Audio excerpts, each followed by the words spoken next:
একটা কাগজে কলম নিয়ে লিখে ফেলেন যে আপনার মধ্যে কি কি বদভ্যাস আছে। বদভ্যাস নম্বর 1, 2, 3।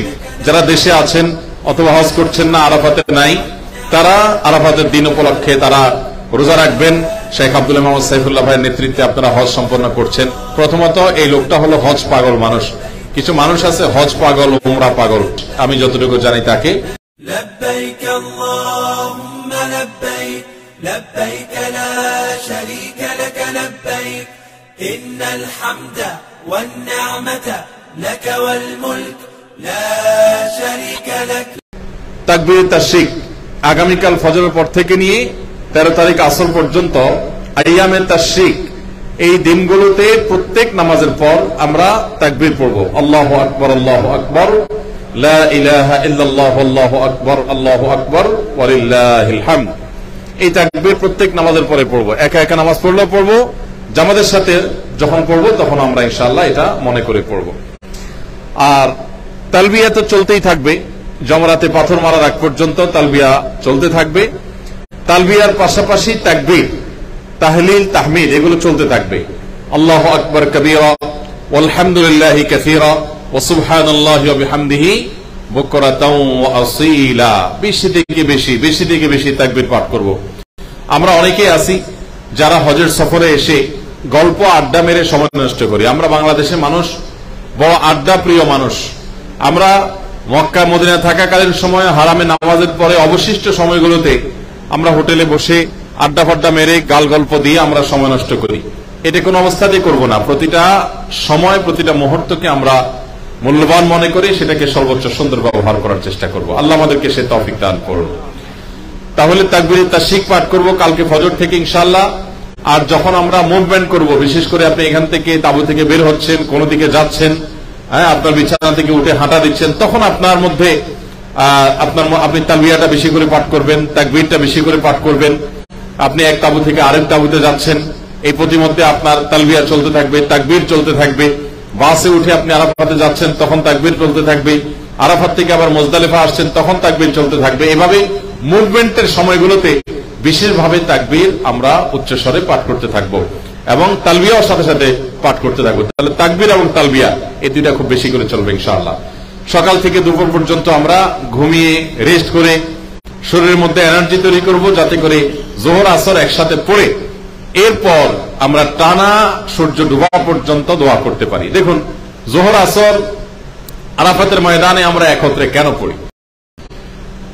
এর একটি কারণ এটিও যে দোয়ার জন্য আসরের সালাতকে জোহরের সাথে পড়ে এরপর প্রিয় নবী সাল্লাল্লাহু আলাইহি সাল্লাম দীর্ঘ সময় দোয়ায় মাশগুল হয়ে যেতেন। তার মানে আরাফাতের দিনের দোয়া এত গুরুত্বপূর্ণ যে 2 ওয়াক্ত নামাজ একসাথে পড়ে তারপর আমরা টানা সূর্য ডোবা পর্যন্ত যাতে বিরতিহীন ভাবে দোয়া করতে পারে সেই সুযোগ আমাদেরকে দেওয়া হচ্ছে।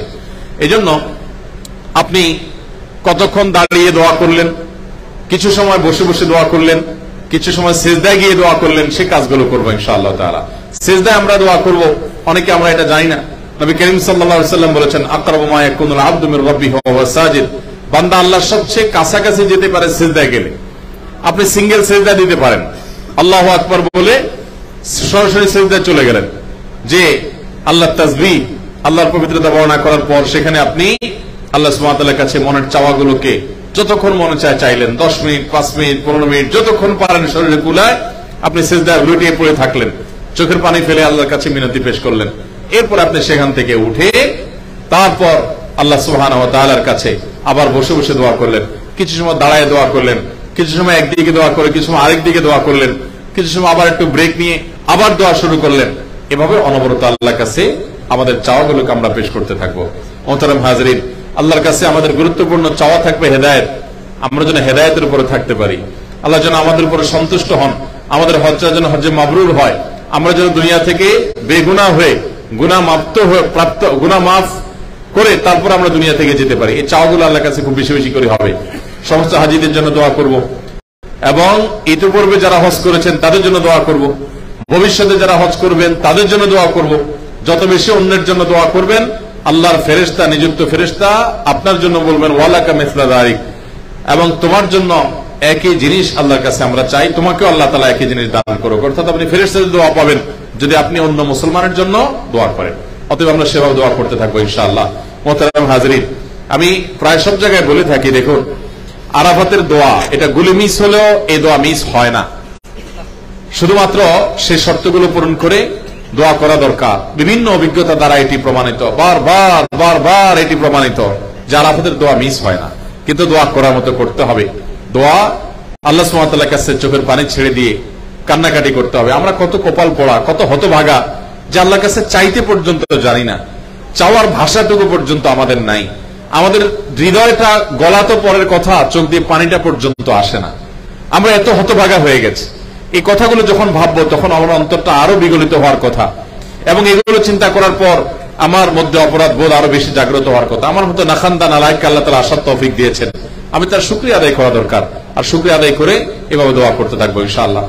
আরাফাতের দোয়ার পাশাপাশি আমরা মুজদালিফাতে যখন আসবো, মাগরিব এশা একসাথে পড়ে রাত্রে শুয়ে পড়বো, ফজর আউয়াল ওয়াক্তে পড়ে সূর্য ওঠার আগে আগে আমরা চলে যাব মিনাতে, কিন্তু ফজরের পর থেকে নিয়ে চতুর্পাশ ফর্সা হওয়ার আগ পর্যন্ত আমরা আবার দোয়া করতে থাকবো। হজে দোয়াতে দোয়ার এতগুলো জায়গা আছে, হাসান বসরি রহমাতুল্লাহ বলেছেন 14টা জায়গা আছে দোয়া কবুলের, মক্কাতে, মিনাতে, মুজদালিফাতে, আরাফাতে, সবগুলো মিলিয়ে। এই দোয়ার জায়গাগুলো বারবার আমরা পাবো না এবং সুযোগ বারবার আসবে না, এই জন্য মনোযোগের সাথে আমরা দোয়া মাসগুলো হবো ইনশাআল্লাহ তাআলা। আরাফাতের দিনের শ্রেষ্ঠ দোয়া আপনারা ইতিমধ্যে শুনেছেন, বারবার জেনেছেন, খায়রুদ দুআ দুআ আরাফা ইয়াউমে আরাফা ওয়া খায়রু মা কুলতু আন-নাবিয়্যুনা মিন ক্বাবলি। নবী সাল্লাল্লাহু আলাইহি ওয়াসাল্লাম বলেছেন, আরাফাতের দিনে আমি এবং আমার পূর্বে যত নবীরা এসেছেন, যত কথা আল্লাহর কাছে আরাফাতে বলেছেন, যত দোয়া করেছেন, এর ভিতরে সবচেয়ে উত্তম হলো লা ইলাহা ইল্লাল্লাহু ওয়াহদাহু লা শারীকা লাহু লাহুল মুলকু ওয়া লাহুল হামদ ওয়া হুয়া আলা কুল্লি শাইইন কাদির। আমরা এই আমলটা খুব বেশি বেশি করব ইনশাআল্লাহ। আরাফাতের দিনের রোজা এটা হাজী সাহেবদের জন্য না, যারা দেশে আছেন অথবা হজ করছেন না, আরাফাতে নাই, তারা আরাফাতের দিন উপলক্ষে তারা রোজা রাখবেন, এবং আরাফাতের দিনের যে আমলগুলো আছে, বিশেষ করে দোয়ায়ে আরাফা, যেটা লা ইলাহা ইল্লাল্লাহু ওয়াহদাহু লা শারীকা লাহু লাহুল মুলকু ওয়া লাহুল হামদু ওয়া আলা কুল্লি শাইইন কাদির, সেটা পাঠ করা, আর অন্যান্য আমলগুলো আমরা ইনশাআল্লাহ করতে থাকবো। আল্লাহ সুবহানাহু ওয়া তাআলা আমাদেরকে মাবরুর হজ করে, এমন হজ করে যে হজের বিনিময়ে আখিরাতে জান্নাত আর দুনিয়াতে গুনাহ মাফ, এই দুইটা জিনিস নিয়ে আল্লাহ তাআলা আমাদেরকে যাওয়ার তৌফিক দান করুন। সবাই সেটার জন্য নিয়তগুলোকে যেমন খারেজ করব, এবং মাবরুর হজের জন্য যে বাধাগুলো আছে সেই বাধাগুলো ডিঙাবার চেষ্টা করব। কোনো বিতর্ক, বর্ষা, ঝগড়া ঝাঁটি করব না। অনেক সময় দেখা যায় টয়লেটে একটু সামান্য এদিক সেদিক হওয়াতে বাদানুবাদে জড়ায় যায়, আমরা তর্কে জড়ায় যাই। এটা কোনো মাবরুর হজকারী মানুষের কাজ হতে পারে না। মাবরুর হজকারী মানুষ স্যাক্রিফাইস করবে, স্যাক্রিফাইস স্যাক্রিফাইস স্যাক্রিফাইস, ত্যাগ ত্যাগ এবং ত্যাগ।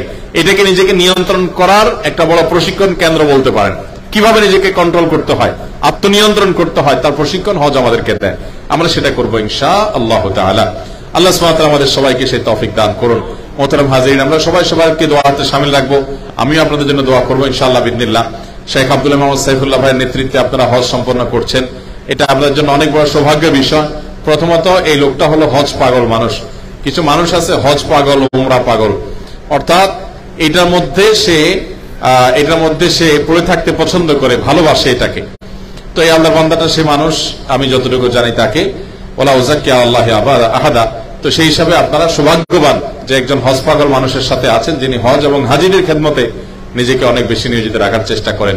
আল্লাহ সুবহানাহু ওয়া তাআলা আমাদের সবার হজ যাত্রাকে সহজ করে দিন, সমস্ত আমলগুলোকে সহজ করে দিন, আমাদের দোয়াগুলোকে আল্লাহ তাআলা ভরপুর কামিয়াব এবং কবুল করে নিন। মাবরুর হজ করে আমাদেরকে ফিরে যাওয়ার তৌফিক দান করুন।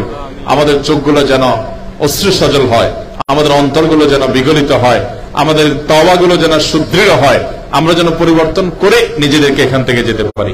অনেক হাজী সাহেব আছেন হজ এখানে রেখে চলে যান, না ভাই হজ সাথে নিয়ে যাব।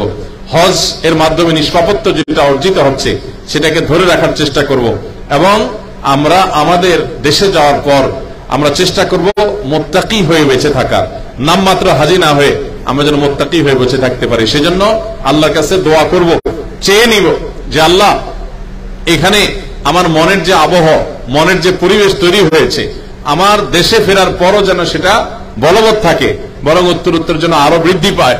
এবং সেটার জন্য আমার কর্তব্য হবে ভালো সার্কেল মেনটেন করা, নেককার, মুত্তাকি, পরহেজগার, আল্লাহ ভীরু, লোভ লালসা নাই, দুনিয়ার মোহ নাই, তারপর সচ্চরিত্রবান, আমলি, নামাজি, দান দক্ষিণাকারী, এরকম মানুষ যারা আছে তাদের সোহবত, তাদের সান্নিধ্য আমরা বেশি বেশি করে উঠাবো। দেশে গিয়ে আপনি যত নেককারদের সোহবতে, তাদের সান্নিধ্যে, তাদের সংস্রবে, তাদের বলয়ে আপনি থাকবেন, সার্কেলে থাকবেন, তত বেশি আপনি হজকে ধরে রাখতে পারবেন, অর্থাৎ হজের নূরটাকে আপনি ধরে রাখতে পারবেন এবং ইবাদত বন্দেগীর ধারা অব্যাহত থাকবে ইনশাআল্লাহ তাআলা।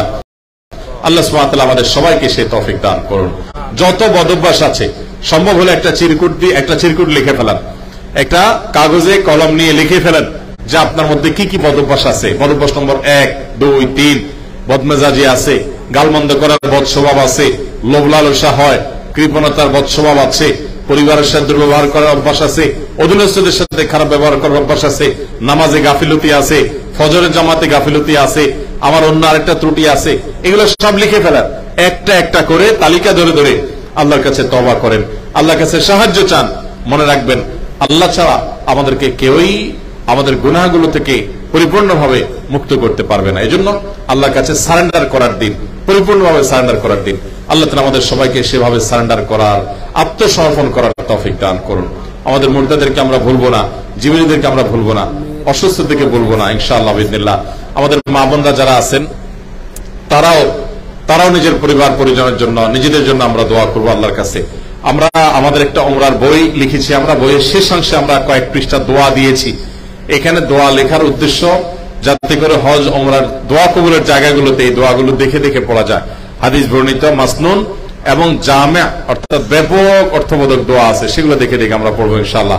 আমাদের মা বোনরা যারা এসছেন আপনারাও একইভাবে একই আমলগুলোতে মনোনিবেশ করবেন এবং আপনারাও আল্লাহর দিকে রুজু হয়ে চোখের পানি ফেলে কান্নাকাটি করবেন। আরাফাতের ময়দানে তামাশা দেখতে যাবেন না, তামাশা দেখে সময় নষ্ট করেন আমরা অনেকে, সেখানে দেখা যায় ঘোরাফেরা করে, তামাশা করে, এদিক সেদিক করে সময় নষ্ট করে, সেটা যেন না হয়। পরিপূর্ণ সময়টা আমরা কাজে লাগাবার চেষ্টা করব। আমাদের মা বোনদের জন্য আমরা দোয়া করি আল্লাহ রাব্বুল আলামিন তাদেরকে হজ্জে মাবরুর করে, মাকবুল হজ করে তারপরে যাওয়ার তৌফিক দান করুন।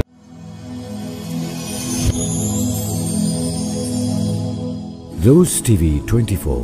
Enjoy by listening to the Holy Quran.